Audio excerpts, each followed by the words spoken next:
You have exactly 2 minutes to leave my property before I call the police. Karen Wilson's shrill voice echoed across the perfectly manicured lawn as she stood on her front porch, smartphone already in hand. I couldn't help but smile, which only seemed to infuriate her more. If she only knew that the property deed sitting in my briefcase proved I owned not just this patch of grass she was so desperately defending, but the entire street she lived on. Hey everyone! Before I dive into this absolutely wild story that happened to me last week, make sure to hit that subscribe button and ring the notification bell. Trust me, you won't want to miss what happens next in this neighborhood saga. I never thought I'd find myself back in Riverdale.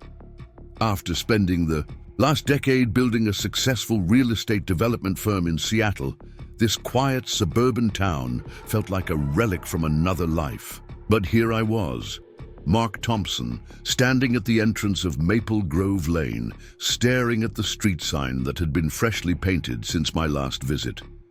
The reason for my return was simple, at least on paper.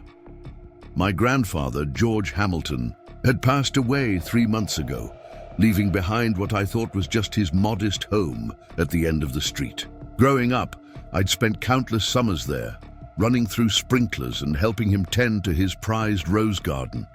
But what I discovered in his will changed everything. The manila envelope I'd received from his attorney, Sarah Reynolds, contained something far more significant than just the deed to his house. My grandfather, the quiet, unassuming man who spent his retirement watching birds and solving crossword puzzles, had actually owned the entire street, every inch of Maple Grove Lane, including the land beneath each house. Your grandfather wanted you to have this, Sarah had said, sliding the documents across her desk. He always said you were the only one who understood the value of building something lasting. I'd spent the next few weeks diving into the history of the property. Apparently, my grandfather had purchased the entire plot of land back in the 1960s, before the neighborhood was developed. He'd allowed the construction of homes, but retained ownership of the land itself through a complex series of legal agreements that most current residents knew nothing about.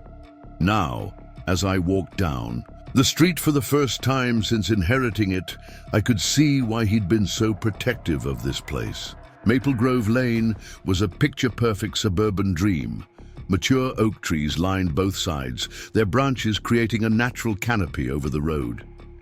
Each house had its own character, from classic colonials to modern craftsman styles, all meticulously maintained.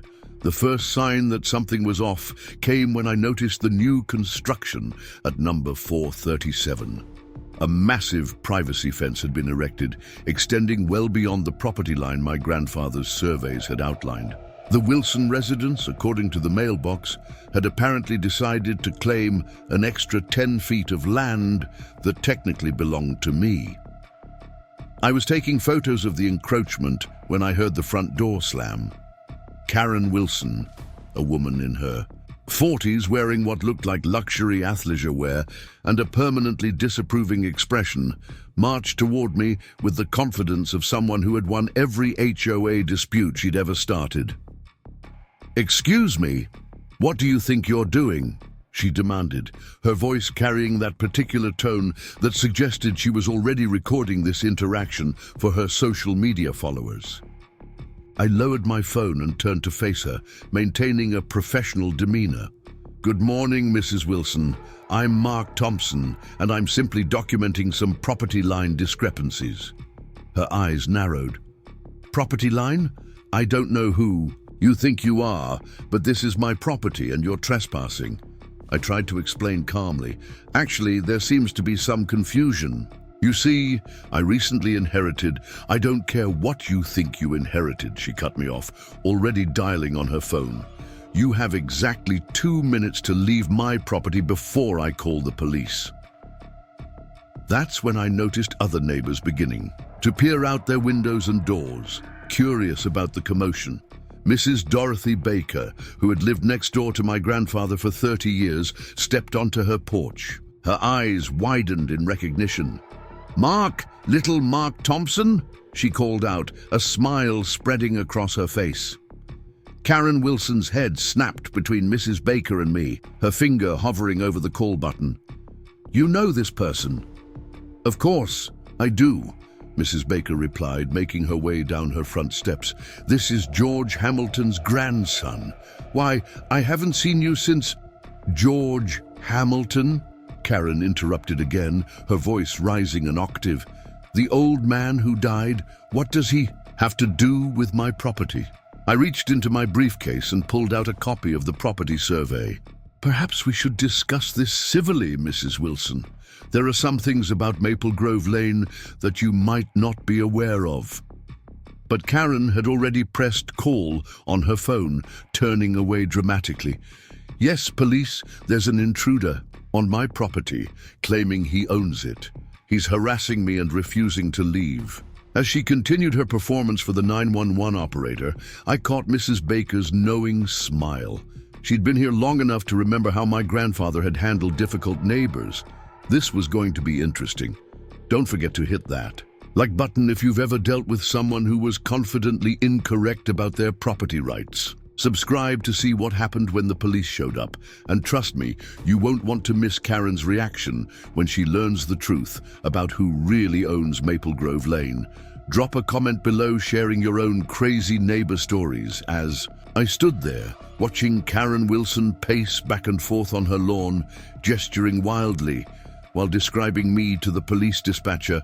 I couldn't help but notice how the other neighbors were gravitating toward the scene. Steve Martinez from 441 had paused his lawn mowing.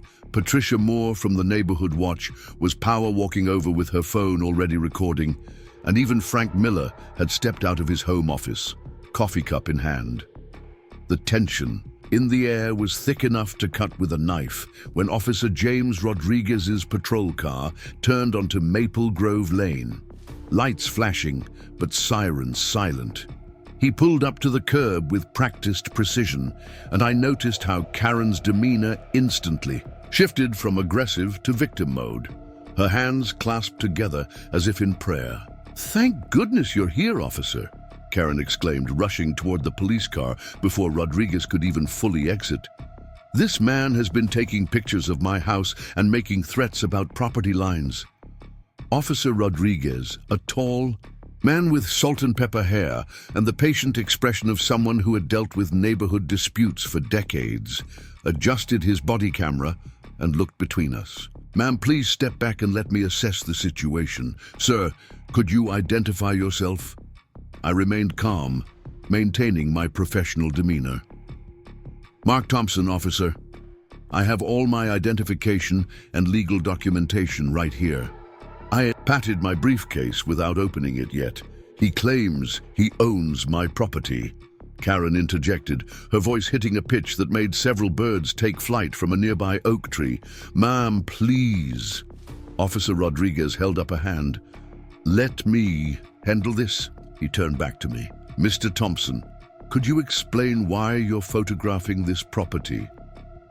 I reached into my briefcase and pulled out the first set of documents. "Officer, I recently inherited this entire street from my grandfather, George Hamilton. These are the original property deeds and surveys showing that while the homes on Maple Grove Lane are individually owned, the land itself belongs to the Hamilton estate, which is now in my name." Karen's face went through an impressive array of emotions: disbelief, anger, confusion, and then right back to righteous indignation. "That's impossible! I have the deed to this house right inside. Richard!" She shouted toward her house. "Richard, bring the house papers." Her husband, Richard Wilson, emerged from their front door, looking distinctly uncomfortable. He was clutching a folder of documents and wearing an expression that suggested he knew something his wife didn't. Officer Rodriguez reviewed my documentation carefully, paying particular attention to the recently updated property records. "These appear to be in order, Mr. Thompson. Mrs. Wilson, do you have any documentation that contradicts this?" Richard cleared his throat. "Karen, honey, maybe we should discuss this inside." "No!" Karen snatched the folder from his hands and began rifling through it. This is ridiculous. We own this property. We've been here for 5 years.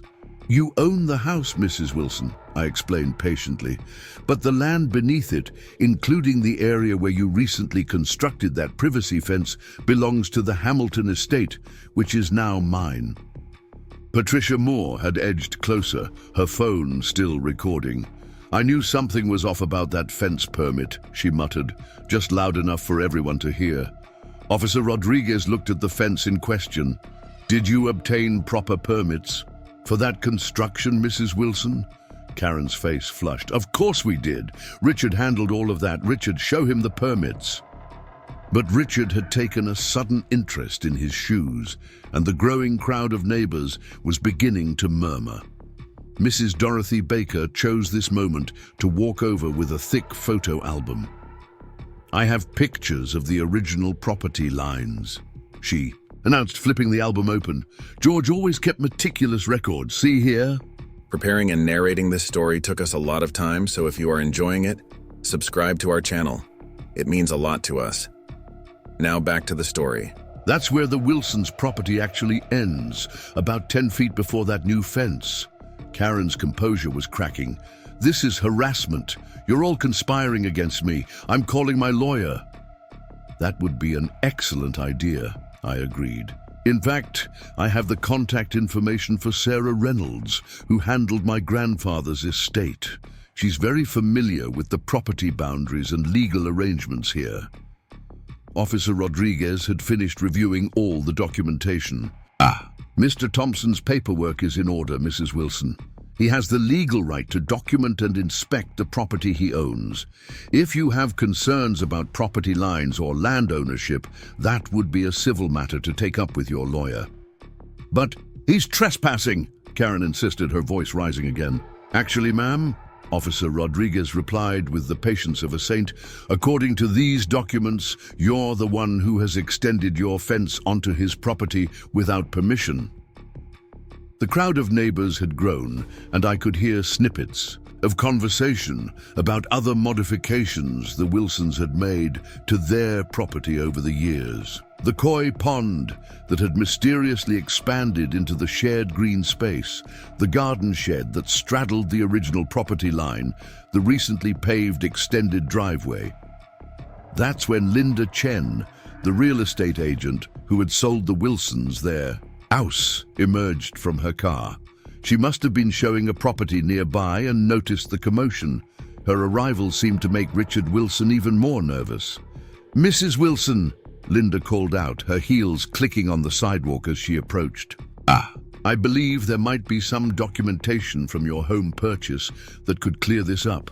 The disclosure forms you signed specifically mentioned the land lease arrangement. Karen's head whipped around to face her husband. Richard? What is she talking about? Richard Wilson finally looked up from his shoes, his face red. I might have forgotten to mention some details about the property arrangement when we bought the house. The silence that followed was deafening. Even the birds seemed to stop chirping. Karen's face had gone from red to white, her perfectly manicured hands gripping the folder of house documents so tightly, I thought she might tear them in half. You knew, she whispered, then louder. You knew we didn't own the land?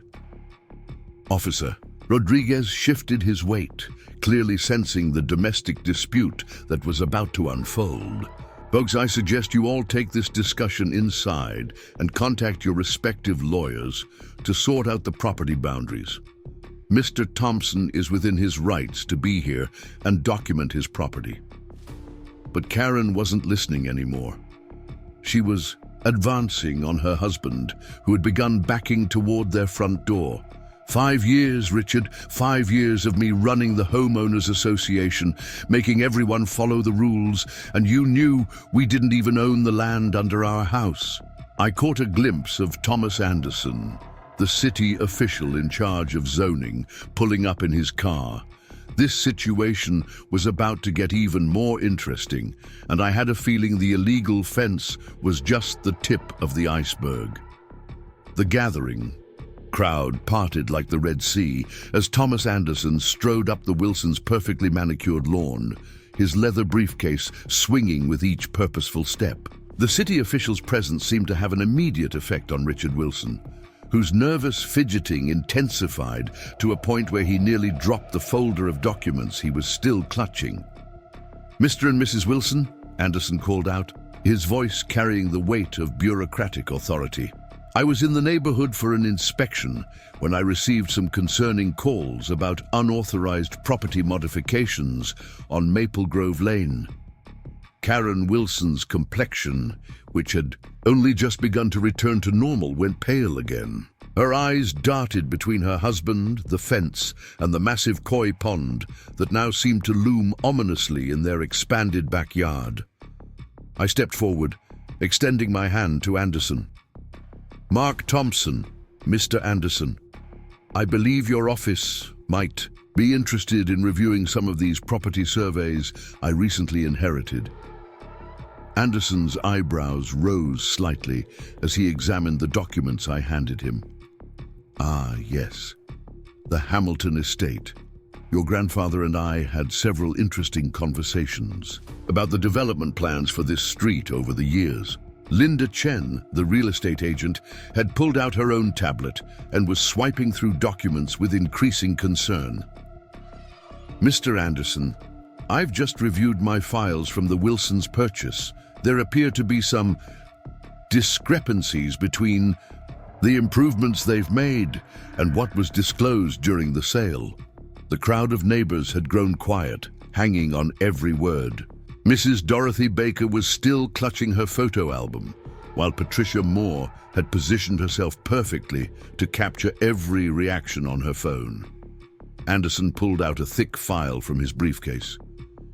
"Indeed, I have here multiple complaints about construction work being done without proper permits over the past 5 years, the most recent being that privacy fence, but there's also the matter of the expanded koi pond, the unauthorized garden shed, and..."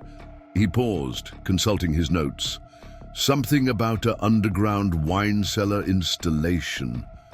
Richard Wilson made a choking sound.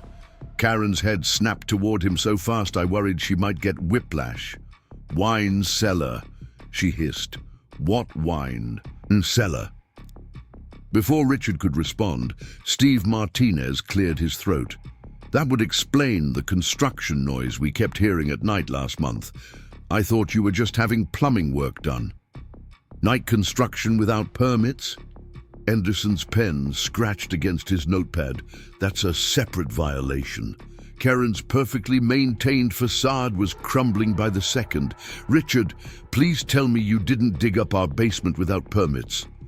Richard's silence was all the answer anyone needed. Frank Miller, who had remained quietly observing until now, suddenly spoke up. "That explains why my basement walls started showing cracks 3 weeks ago. I'm a structural engineer, and I've been trying to figure out what could have caused the sudden foundation stress." Anderson's pen moved faster across his notepad. "Foundation damage to adjacent properties.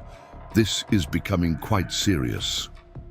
I watched as the situation unfolded, pieces falling into place. "Mr. Anderson, given that I own the land under these properties, I'm particularly concerned about any unauthorized excavation that might affect soil stability or underground utilities."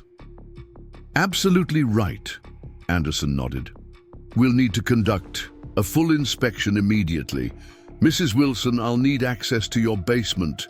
"Now wait just a minute." Karen's voice had taken on a desperate edge. "You can't just demand to see our private property without a warrant." Officer Rodriguez, who had been quietly observing the scene, stepped forward. "Actually, Mrs. Wilson, given the potential safety concerns and Mr. Thompson's ownership of the land, there are grounds for immediate inspection." Linda Chen was still scrolling through her tablet. "I found something else. The original deed specifically prohibited any modifications to the basement level without written approval from the landowner. It's right here in the covenant restrictions. Karen rounded on her husband again. Did you even read the paperwork when we bought this house? Richard's response was barely audible. The wine cellar was supposed to be a surprise for our anniversary. The only surprise, Karen snapped, is finding out we've apparently been living on someone else's land while violating every building code in existence. Anderson had already started walking toward the house. I'll need to see this basement, immediately. If there's any risk to the surrounding property's foundations... Wait, Richard called out, hurrying after him. There's something else you should know. The crowd watched as Richard whispered something in Anderson's ear. The city official's eyes widened, and he immediately pulled out his phone. I need to call the utilities department. Everyone, please stay back from the house. A ripple of concern moved through the gathered neighbors. Mrs. Dorothy Baker clutched her photo album tighter. George always said there were important utility lines running through this part of the street. That's why he never allowed any deep digging. I felt my stomach tighten. Mr. Anderson, what exactly did Mr. Wilson tell you? Anderson lowered his phone for a moment. Apparently, while excavating for this unauthorized wine cellar, they encountered some infrastructure. Instead of reporting it, they simply dug around it. Frank Miller, the engineer, stepped forward. You hit utility lines and just worked around them. Do you have any idea how dangerous that is? Karen Wilson had sunk onto her front steps, her head in her hands. Richard, please tell me you didn't. But Richard was already leading Anderson and Officer Rodriguez toward the basement door, his shoulders slumped in defeat. The crowd of neighbors began murmuring among themselves, and I caught snippets of conversations about other mysterious construction projects that had occurred on Maple Grove Lane over the years. Linda Chen approached me quietly. You know, your grandfather turned down multiple offers to sell this land over the years. He always said there was more to this street than most people realized. I'm beginning to understand what he meant. I nodded, watching as a utility company truck turned onto the street, its yellow warning lights flashing. Something told me the unauthorized wine cellar was just the beginning of what we were about to discover beneath Maple Grove Lane. The utility truck had barely come to a stop when two workers in reflective vests jumped out, their faces tense with urgency. Thomas Anderson waved them over, pointing toward the Wilsons' basement entrance while speaking rapidly into his phone. The growing crowd of neighbors had instinctively backed away from the house, creating a wide semicircle of concerned faces. Emily Parker, who had just moved into 432 Maple Grove Lane last month, pushed through the crowd with her tablet in hand. I think you all need to see this, she announced, her voice carrying across the now quiet lawn. As a geological survey specialist, her words carried extra weight. I moved closer as she pulled up a series of underground mapping images. I've been doing some research on the area for my firm, she explained, zooming in on a detailed scan of our street. There's a reason your grandfather protected this land so carefully, Mr. Thompson. The image on her tablet showed a complex network of lines and structures running beneath Maple Grove Lane, far more extensive than typical utility infrastructure. Frank Miller, the structural engineer, let out a low whistle as he peered over her shoulder. Those aren't just standard utility lines, he muttered, tracing a pattern with his finger. This looks like some kind of specialized grid system. Military grade, if I had to guess. A shout from the Wilsons' basement door interrupted any further speculation. We need everyone to move back at least 50 feet from the house, one of the utility workers called out, emerging with a handheld detection device that was emitting a steady beeping sound. Karen Wilson, who had been sitting shell-shocked on her front steps, suddenly sprang to her feet. What exactly is under my house? She demanded, her voice cracking slightly. Richard, what did you dig into? But Richard was deep in conversation. with the utility workers and Thomas Anderson pointing at something on a set of blueprints they'd spread out on the hood of the utility truck. Officer Rodriguez had begun setting up a perimeter with yellow caution tape, pushing the crowd of onlookers further back. Linda Chen sidled up to me, speaking in a low voice. "You know, there were always rumors about why development was so restricted. On this street, your grandfather had some very specific rules about ground penetration depth in all the property contracts." Mrs. Dorothy Baker nodded vigorously, still clutching her photo album. "Oh yes, I remember when the Johnsons wanted to put in an in-ground pool back in '85. George shut that down immediately, said something about critical infrastructure and national security considerations." My mind was racing. What exactly had my grandfather been protecting all these years? The property deeds and surveys I'd inherited suddenly felt like just the surface of a much deeper mystery. Patricia Moore, who had finally lowered her phone, spoke up. "That would explain all. Those men in suits who used to visit Mr. Hamilton every few months, always very official looking, always late at night." A new vehicle turned onto Maple Grove Lane, a black SUV with government plates. The crowd's murmuring intensified as two individuals in dark suits emerged, moving with the kind of purposeful efficiency that spoke of federal authority. Mr. Thompson. The taller of the two approached me directly, flashing credentials briefly. "Agent Sarah Collins, Department of Defense. We need to discuss your grandfather's property." Karen Wilson, who had been hovering nearby trying to eavesdrop, couldn't contain herself. "Department of Defense? What does the military have to do with my wine cellar?" "Mrs. Wilson," Agent Collins turned to her with a stern expression, "your unauthorized excavation has compromised a classified infrastructure network. This is now a matter of national security." The second agent was already conferring with the utility workers, and Thomas Anderson examining the blueprints with intense focus. I could see Richard Wilson's face growing paler by the minute. Emily, Parker had stepped closer, still holding her tablet. The subterranean scanning shows some kind of hardened facility extending at least 30 feet below street level. The energy readings are unusual. "Miss Parker," Agent Collins cut in sharply, "I'm going to need you to turn over that tablet and sign some non-disclosure agreements."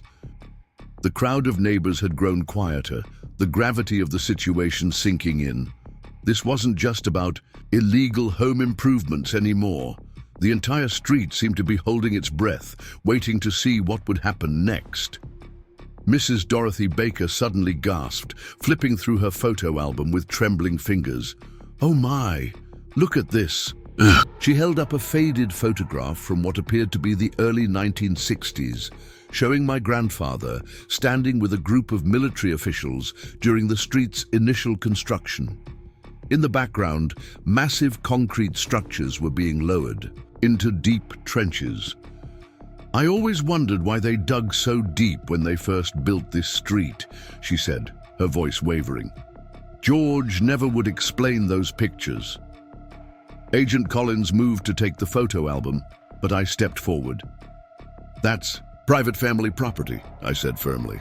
"And as the legal owner of this land, I think I deserve some answers about exactly what my grandfather was protecting here." The agent studied me for a moment before nodding slowly. "You're right, Mr. Thompson. But this conversation needs to happen somewhere more private. And Mrs. Wilson," she added, turning back to Karen, who was still trying to process everything, "I hope you have good insurance. Repairing classified infrastructure isn't cheap." Karen sank back down onto her front steps, her face in her hands. "Richard," she moaned, "please tell me you at least got permits for the koi pond." "About that," Thomas Anderson interjected, consulting his notes, "we're going to need to discuss the water displacement effects on the subterranean structure and the weight distribution of all that decorative stonework." The second agent had begun setting up some sort of scanning equipment around the perimeter of the Wilsons' property. The device emitted a low hum that seemed to make everyone's teeth vibrate slightly. I watched as more government vehicles began turning onto Maple Grove Lane, my grandfather's quiet suburban street, transforming into something that looked more like a classified operation. Whatever secrets lay beneath this pavement, they were about to come to light. And somehow, I had a feeling that Karen Wilson's illegal wine cellar was going to be the least of our concerns. Agent Collins led me into the mobile command center they had quickly established in what had been the Wilsons' perfectly manicured front lawn just hours ago. The sleek vehicle's interior was filled with monitors displaying various underground scanning readouts, thermal imaging, and what appeared to be real-time structural analysis of the entire street. Your grandfather, Agent Collins began, pulling up a classified file on one of the screens, was more than just a property owner, Mr. Thompson. He was a key asset in one of the most sophisticated infrastructure protection programs ever developed. The images on the screen showed detailed blueprints of an underground complex that sprawled beneath the entire length of Maple Grove Lane. Network hubs, reinforced chambers, and what looked like emergency access points were carefully mapped out beneath each property. During the Cold War, she continued, several key communication and defense networks were built in seemingly ordinary suburban locations. Your grandfather's street was chosen for its strategic location and geological stability. The homes were built later as cover.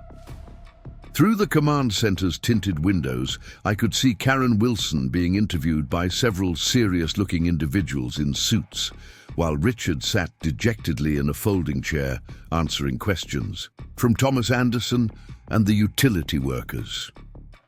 The neighbors had been corralled into a designated safe zone at the end of the street, where they were being asked to sign various non-disclosure agreements. Emily Parker was deep in conversation with several government scientists, her tablet now connected to their systems as she explained her geological findings. Her expertise had apparently earned her immediate security clearance, though I noticed Agent Collins keeping a careful eye on their interaction.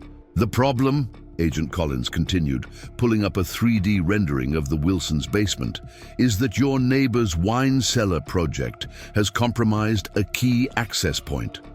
Those utility lines they encountered, they're part of a hardened communication system that's still active and vital to national security. A new alert flashed across one of the monitors. The second agent, who had introduced himself as Agent Martinez, leaned in to examine the reading. We've got structural stress indicators in Sector 7. The excavation seems to have destabilized one of the main support columns. That's not our only problem, Frank Miller called out as he entered the command center, waving a tablet of his own. The structural engineer had been quickly recruited to assist with damage assessment. The water from Wilson's koi pond has been slowly seeping into the substructure. The decorative stonework they added has created pressure points we never anticipated. Agent Collins pinched the bridge of her nose, a gesture that suggested this situation was developing beyond even her extensive experience. Mr. Thompson, as the legal owner of this property, we're going to need your cooperation to implement immediate corrective measures. Outside, more government vehicles were arriving. I watched as teams of specialists began setting up equipment around the Wilsons' house and at various points along the street. Mrs. Dorothy Baker was still sitting in her lawn chair, photo album open on her lap, regaling some junior agents with stories about my grandfather's mysterious visitors over the years. There's something else you should know, Agent Collins said, her voice lowering. Your grandfather didn't just protect this infrastructure, he improved it. Over the years, he worked with our engineers to upgrade and enhance the systems. Some of the innovations he implemented are still classified. The revelation hit me hard. All those times I'd seen him working in his basement workshop, all the late-night meetings I'd glimpsed as a child, Suddenly, they took on a whole new meaning. A commotion outside drew our attention. Karen Wilson's voice had risen to a new pitch of indignation as she argued with the insurance adjusters who had just arrived. "What do you mean this isn't covered? It's just a wine cellar." "Mrs. Wilson," one of the adjusters replied with remarkable patience, "your policy specifically excludes damage caused by unauthorized excavation, and there's a separate exclusion for incidents involving classified government infrastructure." "But how were we supposed to know about classified infrastructure?" Karen demanded. "This is a suburban street." "It was in the property documents you signed?" Linda Chen called, out from where she was reviewing paperwork with another agent. Page 47, paragraph 3. "No excavation below grade level without explicit written authorization from both the landowner and relevant federal authorities." Richard Wilson, who had been silent for some time, suddenly spoke up. "I thought that was just standard legal language. Who actually reads page 47? "I did," Linda replied crisply. "So did your wife, when she was so insistent about following every other regulation to the letter as HOA president."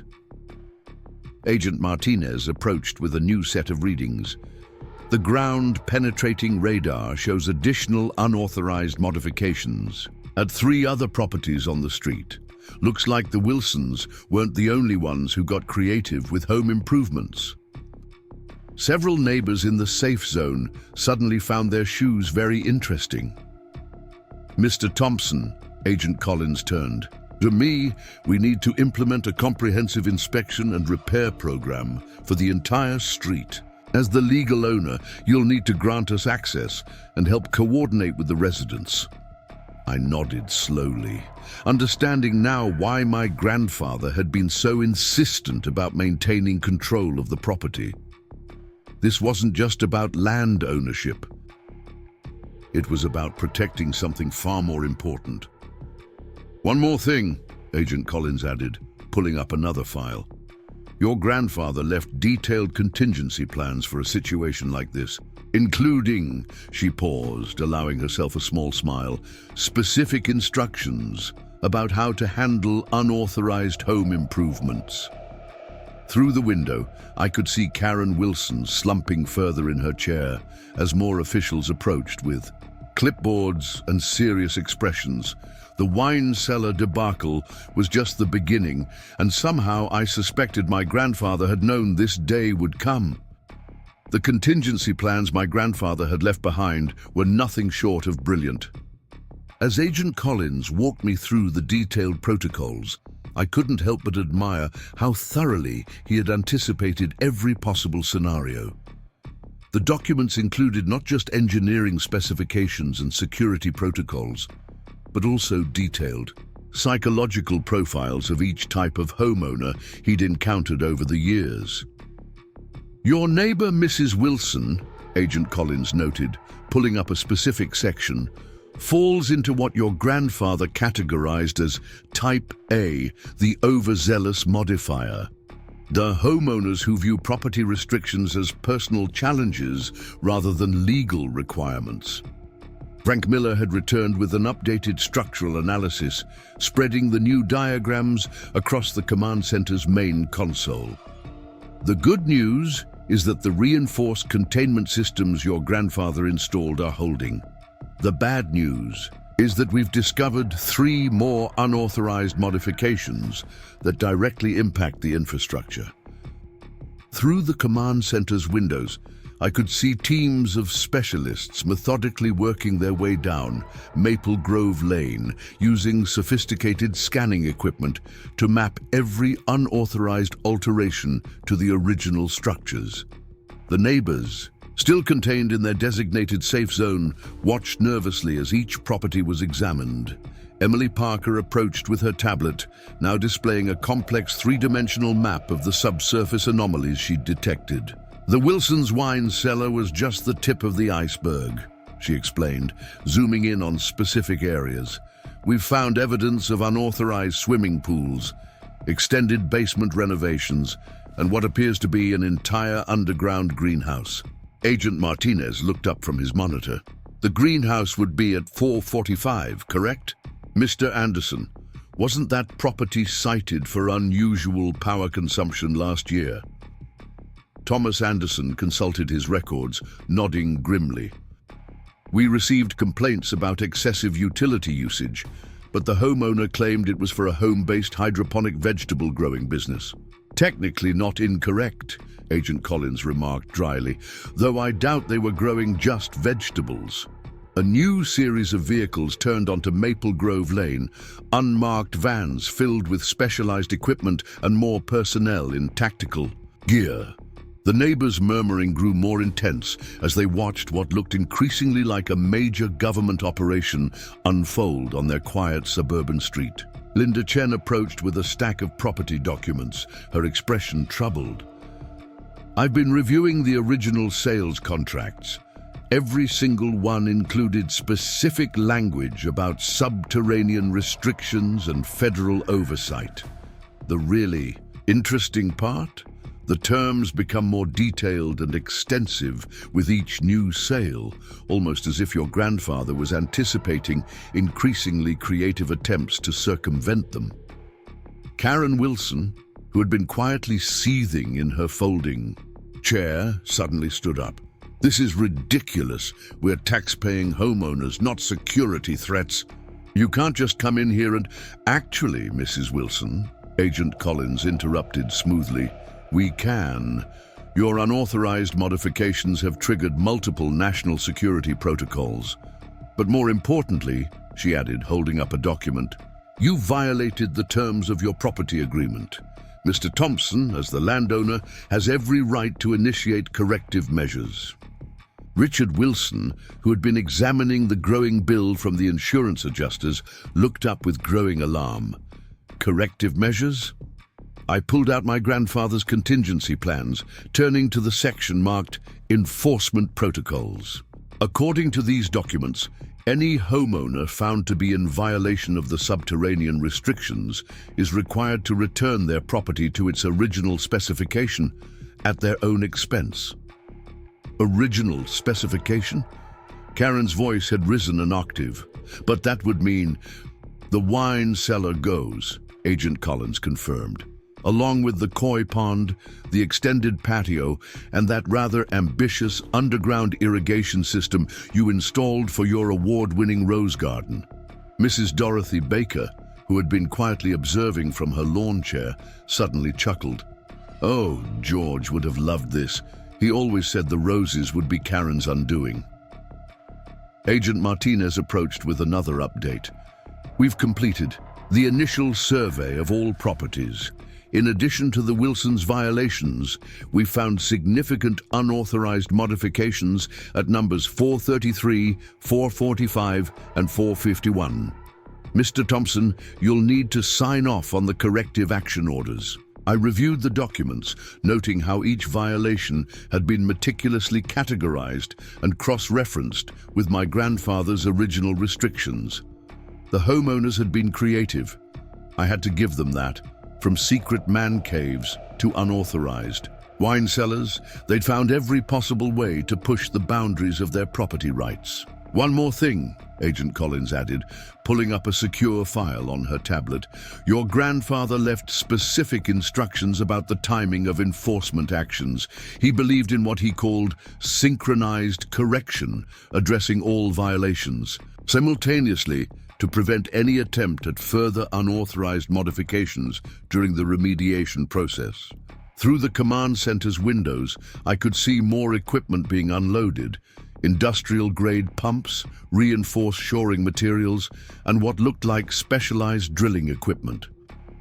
The neighbors watched with growing concern as teams of workers began marking out specific areas on each property with bright orange spray paint. Patricia Moore, who had finally been convinced to stop recording, approached the command center with a worried expression. As head of the neighborhood watch, I feel I should point out that some of these homeowners might not be financially prepared for major structural modifications. That's been anticipated as well, I replied, pulling out another section of my grandfather's plans. There's a provision for a structured payment system, provided the homeowners agree to enhanced monitoring and regular inspections. Karen Wilson, overhearing this, turned an interesting shade of pale. Enhanced monitoring? Agent Collins smiled thinly. Let's just say your days of surprise home improvements are over, Mrs. Wilson. From now on, every property on Maple Grove Lane will be subject to regular subsurface scanning and structural integrity checks. The implications of this statement rippled through the crowd of neighbors. I could almost see them mentally calculating the cost of their various unauthorized modifications and wondering how they'd explain this to their spouses. The afternoon sun cast long shadows across Maple Grove Lane as the first wave of remediation equipment rolled into position. The massive excavators and specialized drilling rigs created an almost surreal contrast against the backdrop of manicured lawns and carefully tended flower beds. Teams of workers in safety gear began setting up containment barriers around each property marked for correction, their movements coordinated with military precision. Steve Martinez from 441 approached the command center, his face etched with concern. "My sister's getting married here next month," he said, gesturing to his immaculate backyard. "Please tell me this won't affect the pergola we just installed." Agent Collins consulted her tablet, zooming in on the property scan. "The pergola appears to be within acceptable parameters, Mr. Martinez. However," she paused, raising an eyebrow, "we should discuss the unauthorized root cellar beneath it." Steve's expression froze. "That was supposed to be a surprise for my wife's wine collection." "Another wine enthusiast?" Agent Martinez muttered, making a note. "What is it with this street and underground alcohol storage?" Emily Parker had been analyzing soil composition data with the government scientists when she noticed something interesting in the readings. "Mr. Thompson, you might want to see this," she called out, waving me over to her workstation. "We've detected what appears to be a series of unauthorized tunnels connecting several properties."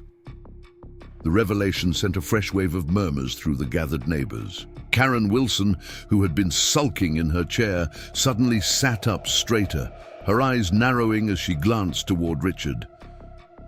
"The tunnels appear to originate from 445, Emily continued, pointing to the thermal imaging display. "They branch out to 447 and 443, with what looks like a planned extension toward 449. Thomas Anderson flipped through his citations folder. 445. That's the property with the suspicious power consumption and the alleged hydroponic vegetable operation. Agent Collins immediately dispatched a team to investigate. Through the command center's windows, we watched as specialized scanning equipment was positioned around the suspected tunnel network. The homeowner of 445, a usually quiet man named James Peterson, seemed to be trying very hard to blend in with the shrubbery. "Mr. Peterson," Agent Collins called out, her voice carrying across the lawn.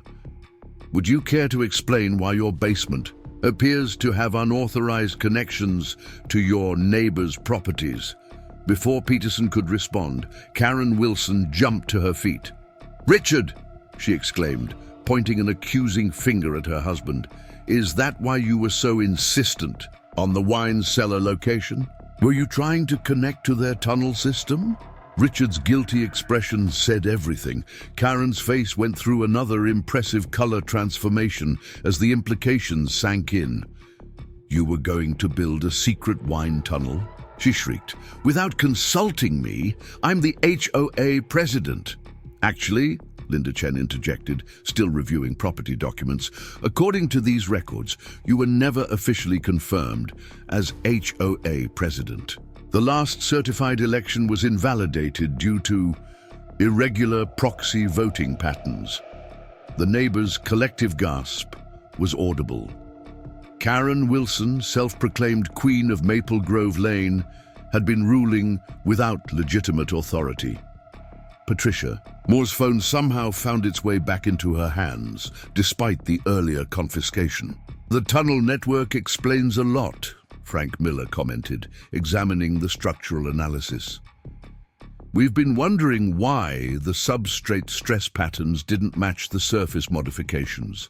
They were literally undermining each other's properties." Agent Collins turned to me with a grim expression.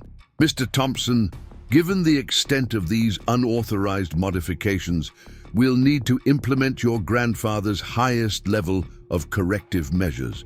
The entire tunnel network will need to be filled and reinforced to protect the underlying infrastructure." Mrs. Dorothy Baker suddenly spoke up from her lawn chair. "Oh, the tunnels. I remember George mentioning something about that possibility. He had a special section in his contingency plans labeled Underground Social Network. Always made me chuckle." True to her word, there it was in my grandfather's documents, a detailed protocol for addressing unauthorized tunnel networks, complete with psychological profiles of the typical perpetrators and recommended remediation strategies. "According to these notes," I said, reading from the file, "any homeowner found to be participating in unauthorized tunnel construction is required to assist in the filling and reinforcement process, personally." The color drained from James Peterson's face as he watched the industrial concrete mixer truck backing into position. Richard Wilson looked like he might faint. "Don't forget about the mandatory weekly inspections," Agent Martinez added, checking the protocols. With ground-penetrating radar. Karen Wilson, who had been uncharacteristically quiet for the past few minutes, suddenly found her voice. "Weekly inspections. But what about our privacy?" "Mrs. Wilson," Agent Collins replied with practiced patience, "you forfeited privacy considerations when you decided to create an unauthorized subterranean network beneath a classified government installation. The operation was ramping up as more equipment arrived. Teams of workers began setting up powerful floodlights, indicating that the remediation work would continue through the night. The neighbors watched in fascinated horror as their quiet suburban street transformed into something resembling a military engineering operation. Linda Chen approached with another stack of documents. "I've prepared the modified property agreements for all affected homeowners. They include enhanced monitoring provisions, mandatory quarterly inspections, and..." She paused for effect. "A requirement to attend monthly infrastructure awareness seminars." The collective groan from the gathered neighbors was almost musical in its despair. "The first seminar," I announced, consulting my grandfather's plans, "will cover the fascinating topic of subterranean property rights and you, understanding why your basement isn't actually yours." As night fell on Maple Grove Lane, the industrial, floodlights created an eerie daylight over the suburban street.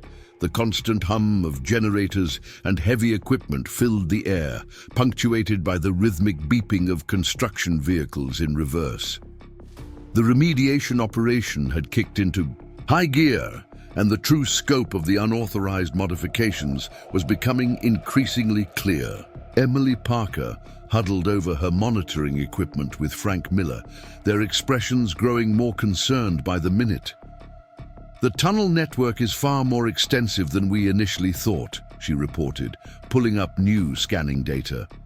"We've detected branches extending toward the local park, and what appears to be an unauthorized underground workshop beneath the Petersons' garage." James Peterson, who had been trying to maintain a low profile, suddenly found himself the center of attention again. Agent Collins fixed him with a penetrating stare. "A workshop, Mr. Peterson. Would this happen to be related to the unusual power consumption patterns we detected?" Before Peterson could respond, a shout from one of the excavation teams drew everyone's attention. They had begun preliminary work on filling the Wilsons' wine cellar when they discovered something unexpected. A sophisticated electronic setup hidden behind a false wall. "Sir, One of the technicians called out, "You're going to want to see this." The equipment they uncovered wasn't standard home automation gear.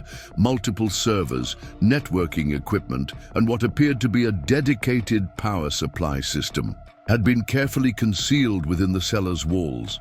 Richard Wilson's attempt to shrink further into his folding chair was noticed by everyone. "Richard," Karen's voice had taken on a dangerous calm, "why does our wine cellar look like a data center?" Agent Martinez was already scanning the equipment with specialized detection gear. "This isn't just any data center," he reported. "These are high-grade servers with dedicated fiber connections. Mr. Wilson, would you care to explain why you're running a Tier 4 computing facility under your house?" Thomas Anderson flipped through his utility records. "That would explain the unusual power consumption patterns we've been tracking. But it doesn't match any registered home business permits. It's a Bitcoin mining operation," Richard finally admitted, his voice barely above a whisper. "James and we thought if we combined our resources..." "The tunnels were for running cable and cooling systems," James Peterson added quickly, apparently deciding that full disclosure was his best option. "We figured with the underground temperature being naturally cool." Karen Wilson's expression suggested that divorce lawyers would be getting calls first thing in the morning. "You turned our wine cellar into a cryptocurrency mine without telling me. What happened to the wine?" "It's being stored at James's place," Richard mumbled, "in the hydroponic facility." "Which isn't actually growing vegetables," Agent Collins concluded. "Let me guess, climate-controlled wine storage." Linda Chen was already adding amendments to the property violation documents. "Unauthorized commercial operations, improper zoning, misuse of residential utilities," she muttered, her pen moving rapidly across the papers. The revelation sparked a chain reaction of confessions among the neighbors. Steve Martinez admitted that his root cellar was part of the network, designed to provide additional cooling capacity for the mining operation. The owner of 443 revealed that their recently installed home theater was actually another server, a node. Frank Miller studied the structural analysis with growing concern. The heat output from these servers has been affecting the soil composition around the classified infrastructure. The thermal signatures are clearly visible in the deep scanning data. Emily Parker nodded in agreement. "The vibration from the cooling systems has been creating micro fissures in the substrate. If left unchecked, it could have compromised the entire underground complex." Agent Collins turned to me with a grim expression. "Mr. Thompson, your grandfather's contingency plans didn't specifically address cryptocurrency mining operations, but there is a section on unauthorized commercial enterprises affecting infrastructure integrity. I found the relevant section in the documents. According to these protocols, any commercial operation impacting the classified infrastructure must be immediately terminated, with all equipment confiscated and a full audit of all related activities."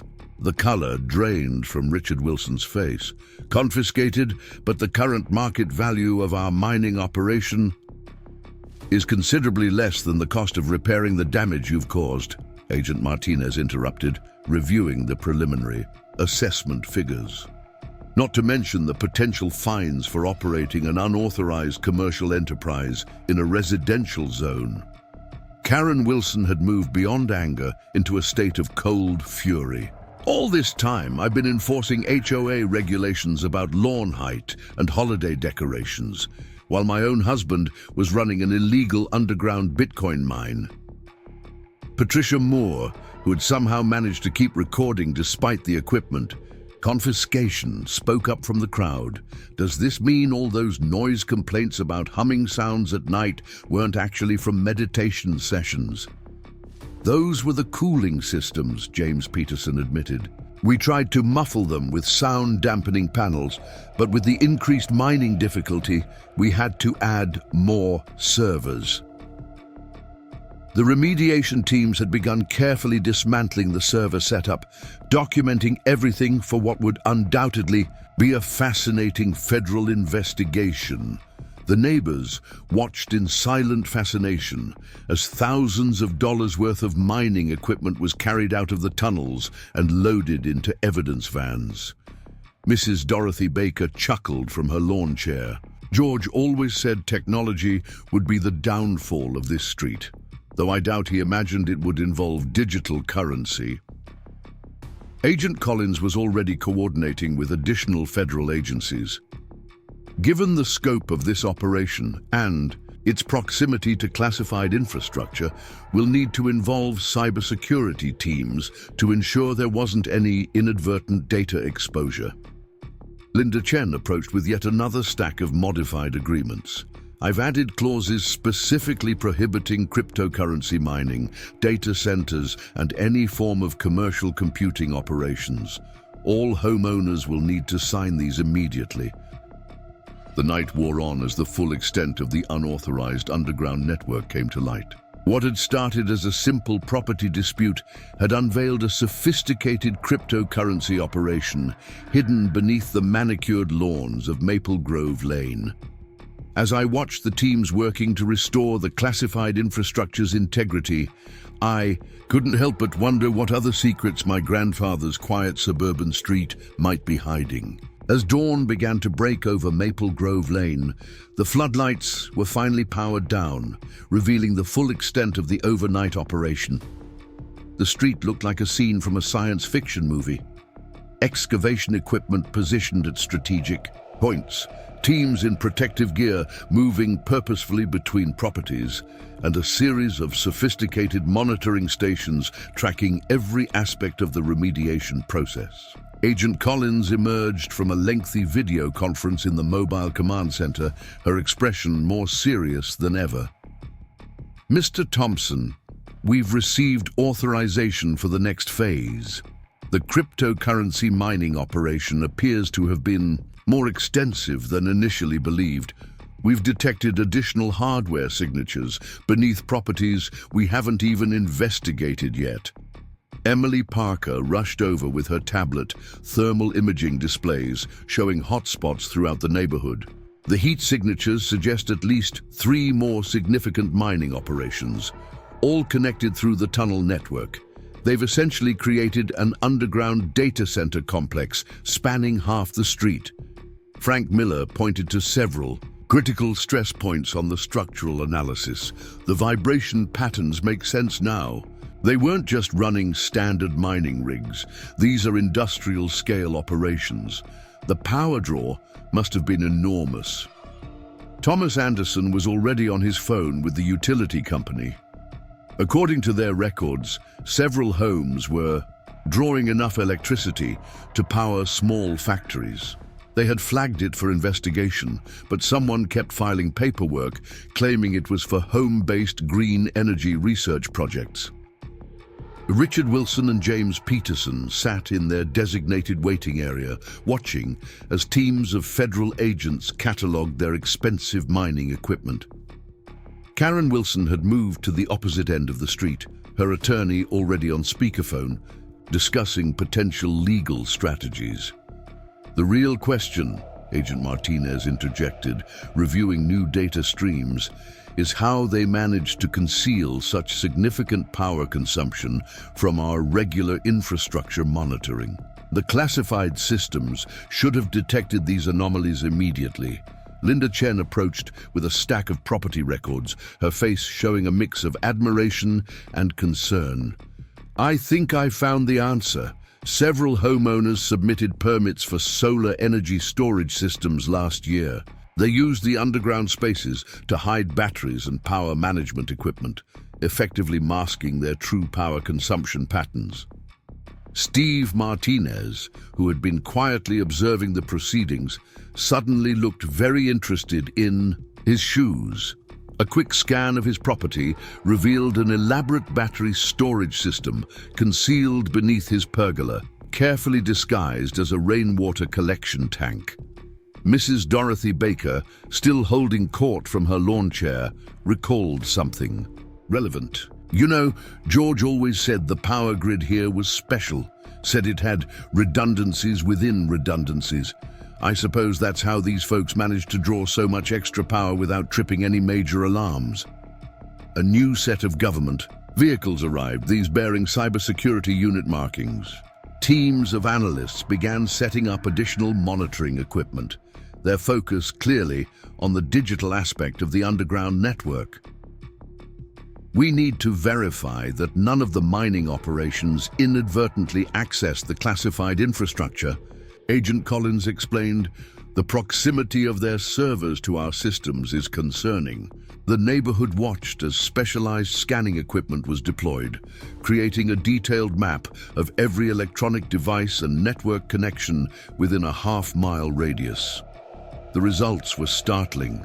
Beneath the quiet suburban facade, Maple Grove Lane had been transformed into a sophisticated digital mining operation. Patricia Moore, who had finally been convinced to surrender her phone to the agents, spoke up from her position near the command center. But how did they coordinate all of this? The HOA bylaws specifically prohibit any kind of commercial operation. That's the interesting part, Linda Chen replied, pulling out more documents. They use the HOA itself as cover. All those lengthy meetings about lawn maintenance and holiday decorations. Perfect opportunity to plan their underground operations without raising suspicion. Karen Wilson's indignant gasp could be heard across the street. They used my HOA meetings to plan their illegal Bitcoin mine? Actually, Agent Martinez corrected, reviewing the surveillance data, it appears you were deliberately scheduled to discuss paint color violations while the others held their real meetings in the tunnel network. The revelation that Karen Wilson, self-appointed guardian of neighborhood propriety, had been effectively sidelined by an underground cryptocurrency cabal seemed to be the final straw. She immediately demanded access to all HOA records, determined to find evidence of the conspiracy. Emily Parker's scanning equipment suddenly began registering new anomalies. We've got active network traffic coming from somewhere in the tunnel system. Someone's still mining. The cybersecurity teams sprang into action, deploying signal tracking equipment throughout the neighborhood. The source of the transmission was quickly traced to a supposedly abandoned section of the tunnel network beneath the Petersons' property. Hidden backup servers, Agent Collins concluded, watching as teams breached the concealed room. They must have activated automatically when the main systems went offline. The discovery led to a fresh round of equipment confiscation and an even more detailed search of the tunnel network. Each new revelation seemed to uncover another layer of the elaborate operation that had been running beneath the street's surface. I found myself studying my grandfather's contingency plans with renewed appreciation. Somehow, he had anticipated that the classified infrastructure might attract exactly this kind of unauthorized technical operation. His protocols included specific procedures for detecting and neutralizing any attempt to piggyback on the street's unique resources. Your grandfather was quite forward-thinking, Agent Collins remarked, reviewing the documents with me. These plans even include provisions for quantum computing attempts in 1960s documentation. As the morning progressed, more neighbors arrived at their properties to find their street transformed into a federal operation zone. Each new arrival brought fresh revelations about the extent of the underground network and their roles in its operation. The owner of 449, a quiet software engineer named David Chen, arrived to find his elaborate home automation system being dismantled by federal agents. The system, it turned out, had been coordinating the power management for the entire mining operation, using sophisticated algorithms to avoid detection by traditional monitoring methods. Thomas Anderson's phone hadn't stopped ringing as various Utility companies demanded explanations for the massive undocumented power consumption. The city's entire grid management system would need to be reviewed and updated to prevent similar exploits in the future. Linda Chen continued adding amendments to the property agreements, each new discovery requiring additional restrictions and monitoring provisions. The final documents would probably be longer than most mortgage contracts. Through it all, Mrs. Dorothy Baker watched from her lawn chair, occasionally sharing stories about my grandfather's foresight. "He always said technology would find its way underground," she mused, though I doubt even he imagined it would be quite like this. The mid-morning sun cast harsh shadows over Maple Grove Lane as specialized teams began the delicate process of separating the cryptocurrency mining infrastructure from the classified systems beneath the street. The operation had taken on an almost archaeological quality, with each layer of unauthorized modification revealing new surprises. "Mr. Thompson," Emily Parker called out from her monitoring station, "you need to see these new scans. We've discovered something that doesn't match either the classified infrastructure or the mining operation."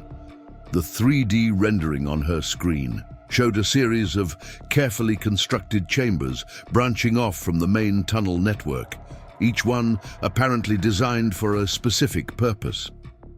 Agent Collins leaned in, her expression shifting from concern to disbelief.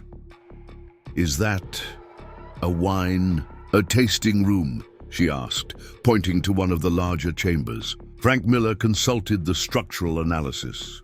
Complete with temperature and humidity control systems, they actually engineered it to maintain optimal storage conditions. The ventilation system taps into the natural geological features to maintain a perfect cellar environment. Richard Wilson, who had been sullenly watching his mining equipment being catalogued, perked up slightly. "The wine cellar wasn't just a cover story. We figured if we were already digging..." "You decided to build an entire underground social club," Agent Martinez finished, reviewing the newly discovered spaces. "Home theater, tasting room, what appears to be a poker room, and is that a spa?" James Peterson cleared his throat. "The mining equipment generated a lot of excess heat. It seemed wasteful not to use it for something." Karen Wilson, who had been furiously documenting everything for her inevitable legal proceedings, spun around. "You built an underground spa using Bitcoin mining heat, and you didn't tell me? That's why we needed the expanded water systems," Steve Martinez admitted. "The hot tub and steam room required significant plumbing modifications. Thomas Anderson was already adding new violations to his growing list. Unauthorized plumbing modifications, unpermitted recreational facilities, improper use of residential utilities for commercial entertainment purposes." Linda Chen approached with yet another set of property documents. The original agreement specifically prohibited any form of underground entertainment facilities. There's an entire clause about non-residential gatherings below grade level. Mrs. Dorothy Baker chuckled from her observation post. "Oh, the Saturday night gatherings. I always wondered why everyone parked their cars so carefully in the same spots. They were hiding the tunnel entrances." The cybersecurity teams had begun analyzing the entertainment systems network, discovering an elaborate scheduling and access control system. David Chen's home automation setup had been managing not just the mining operation, but an entire underground social club. They had a booking system for the facilities, Agent Martinez reported, scrolling through the recovered data. Wine, tasting events, poker tournaments, spa days, all coordinated through an encrypted messaging platform. Patricia Moore, who had appointed herself unofficial documentarian of the proceedings, could barely contain her indignation. All those times they claimed to be attending cultural appreciation events. Technically, wine tasting is cultural. Appreciation, Richard Wilson muttered, earning a withering glare from his wife. The remediation teams had paused their work, awaiting new instructions on how to proceed with the entertainment facilities. The chambers had been expertly constructed with proper ventilation, emergency exits, and even backup power systems, all completely unauthorized and unknown to the surface world. Agent Collins turned to me with a questioning look. "Mr. Thompson, your grandfather's contingency plans don't specifically address underground entertainment facilities. How would you like to proceed?" I studied the detailed scans of the social spaces, noting the careful engineering and attention to detail. Despite the clear violations, there was something almost admirable about the technical achievement. "The structural integrity isn't compromised," Frank Miller noted. "They actually followed proper building codes for everything except the permits and approvals. The ventilation system is particularly impressive." Emily Parker nodded in agreement. "The thermal management is ingenious. They use the natural ground temperature to reduce cooling costs for both the mining operation and the wine storage. The spa's heat recycling system is actually quite environmentally friendly."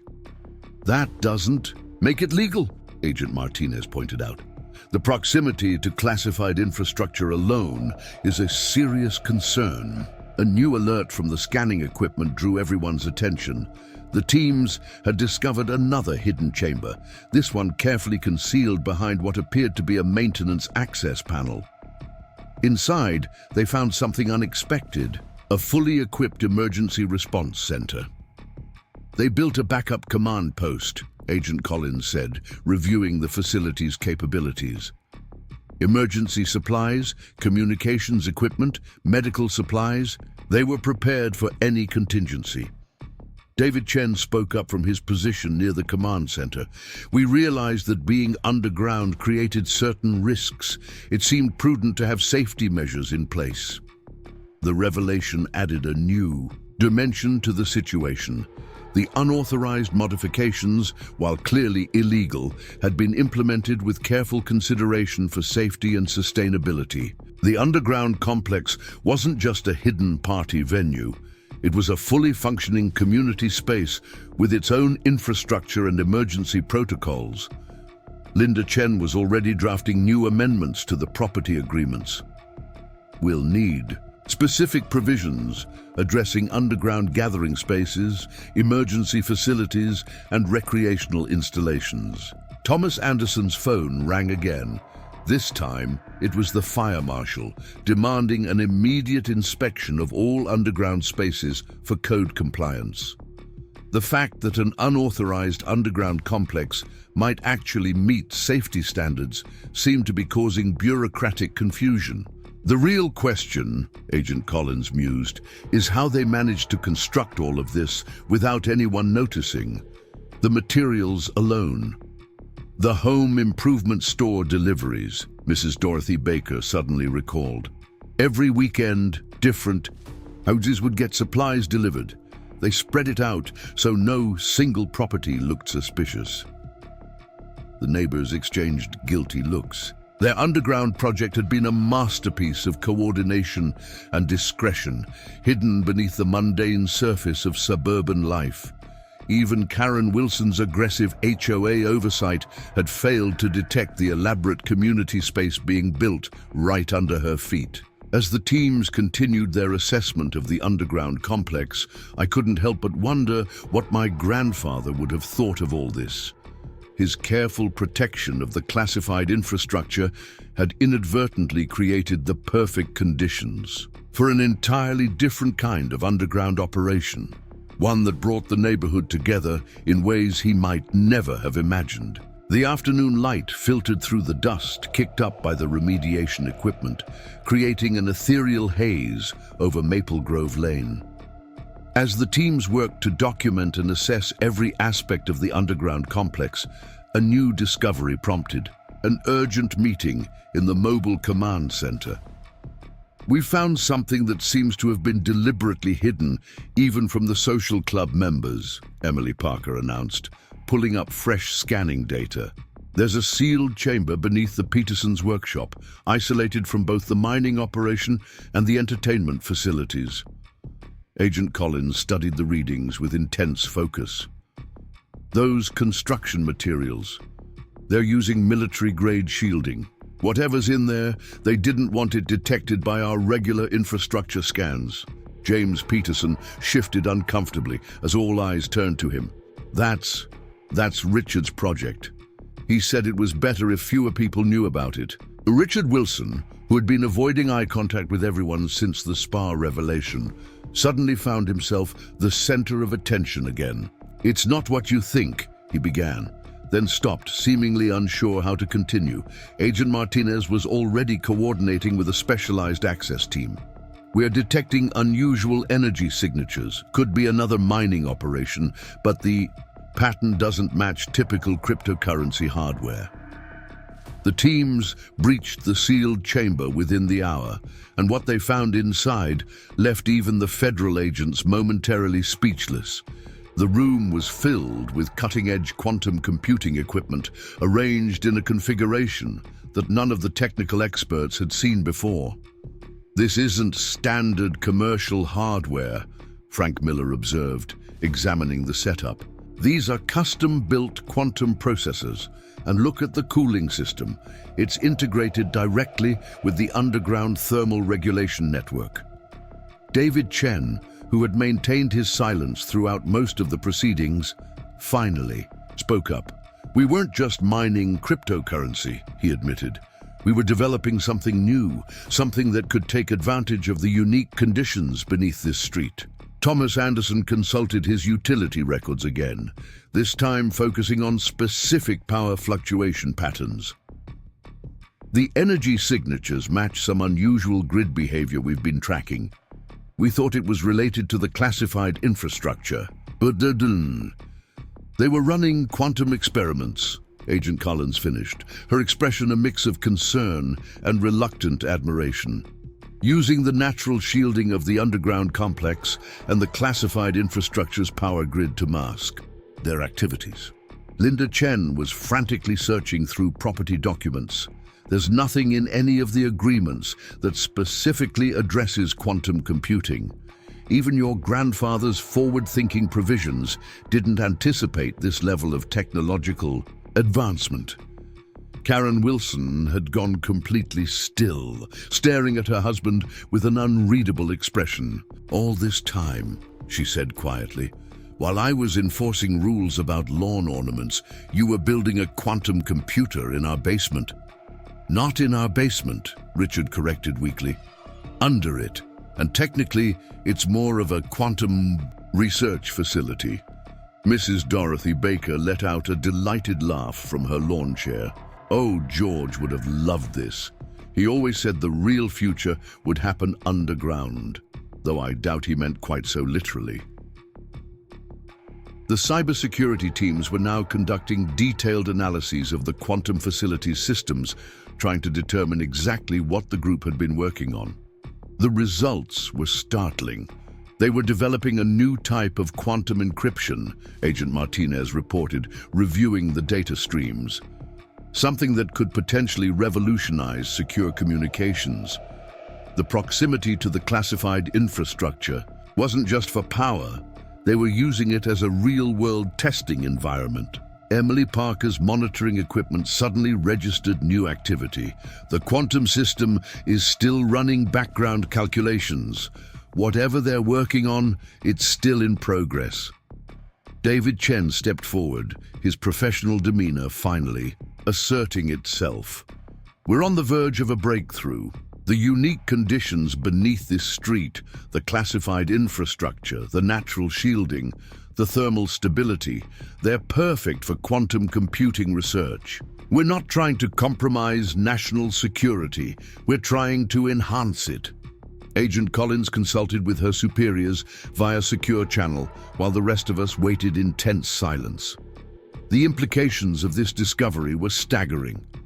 What had started as an investigation into unauthorized home improvements had uncovered not just a cryptocurrency mining operation and an underground social club, but a cutting-edge quantum research facility. The federal response teams began setting up additional monitoring equipment around the quantum chamber, this time with a focus on preserving rather than dismantling the installation. The neighbors watched in fascination as more specialized scientific equipment was brought in, along with a new team of government quantum computing experts. Linda Chen had given up on trying to document the violations, instead starting a new file labeled Advanced Technology Research Amendments. Thomas Anderson was on the phone with the city's legal department, trying to determine if there was even a zoning category for residential quantum computing facilities. Patricia Moore had stopped trying to document everything, seemingly overwhelmed by the scientific implications. All those times they claimed to be having book club meetings. "We were discussing quantum physics research papers," Richard admitted. "The wine cellar and spa were just cover stories to explain why we spent so much time underground." Frank Miller was examining the structural integration of the quantum facility with growing professional interest. They actually used the vibrations from the mining operation to help stabilize the quantum processes. The whole system is ingeniously designed. As the day wore on, more government vehicles arrived, these bearing markings from advanced research divisions and scientific agencies. The quiet suburban street had become not just a federal operations zone, but a site of significant scientific interest. Mrs. Dorothy Baker watched it all with twinkling eyes, occasionally sharing more stories about my grandfather's cryptic comments about the future of technology. As I studied the quantum facility's schematics, I couldn't help but wonder if somehow he had known something like this might happen.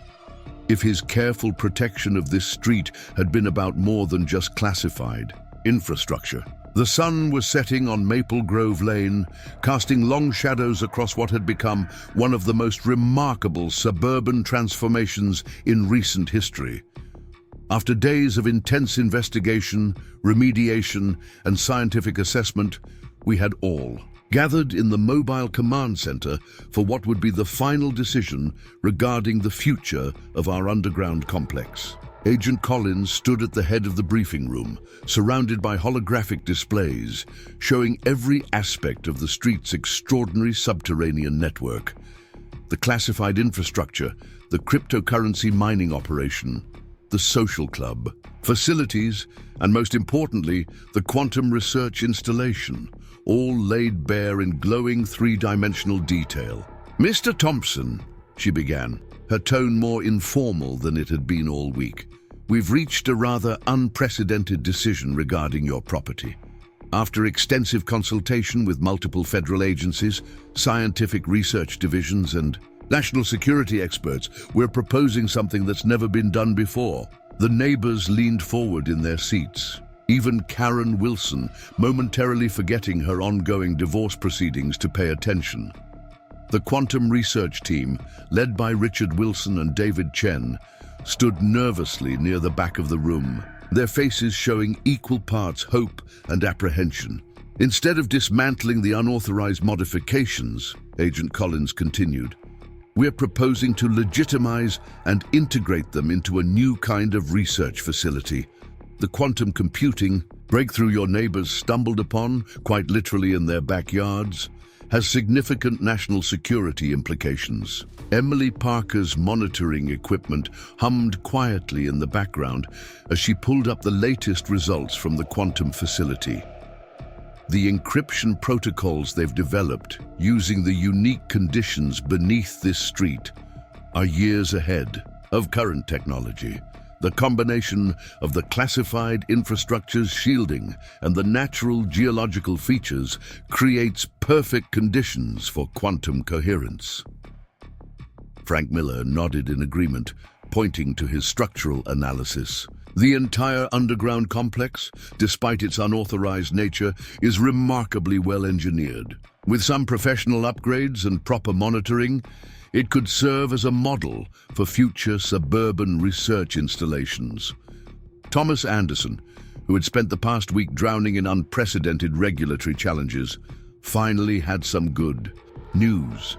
We've created a new zoning designation specifically for this situation. Residential Research Restricted, or RRR. It's the first of its kind. Linda Chen was already distributing new property agreements, these bearing official federal seals alongside local zoning stamps. The new contracts establish a framework for residential quantum research facilities while maintaining the classified infrastructure's security. It's quite revolutionary, actually.